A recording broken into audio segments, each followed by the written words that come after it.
আপনাদের সাথে আমি একটা নতুন জিনিস শেয়ার করব। তো সেটার জন্যই আমি এখানে এসেছি। তো নতুন জিনিসটা কি সেটা আর চলুন দেখি নিই। এই যে আমার স্ট্রবেরি গাছ, এটা দেখেন, স্ট্রবেরি গাছের প্রচুর সাকার বের হয়েছে। এই সাকার কিন্তু আমাকে নতুন স্ট্রবেরি প্ল্যান্ট দেবে। আর দেখেন পাখি কি করেছে, পাখি এটা খেয়ে ফেলেছে, কিচ্ছু করার নাই।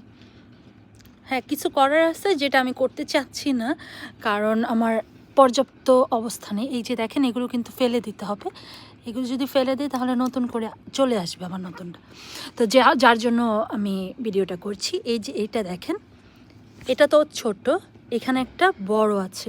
তো আমি এটা একটু বড় হওয়ার পরে, যখন আর একটু বড় হবে তখন, বা এখন থেকেই আমি এটা মাটিতে দিয়ে দিব। তো তখন আমি এটা মাটিতে দিয়ে দিয়েছি এবং আলহামদুলিল্লাহ এটা শিকড় বের হয়ে গিয়েছে। এখন যেটা করতে হবে, এটার যে কানেকশনটা, এই যে কানেকশন, এইটা আমি কেটে দেব। না হলে আমার এই যে মেন গাছটা অনেক স্লো হয়ে যাবে খাবার সব কিছু প্রসেসিংয়ে।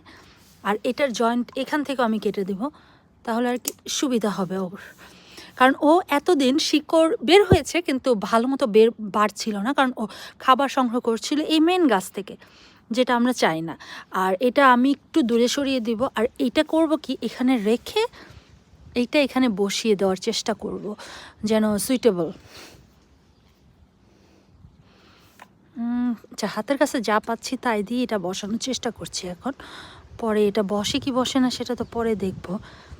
এটা আসলে এখনও এতটা স্ট্রং হয়নি বসে থাকার জন্য। তো এটাও আমরা বসাবো এবং এরকম একটা নতুন গাছ বানিয়ে ফেলবো। আর এখানে যেটা বের হয়েছে এটাও কেটে দেব, কারণ এটা মারা গিয়েছে অলরেডি।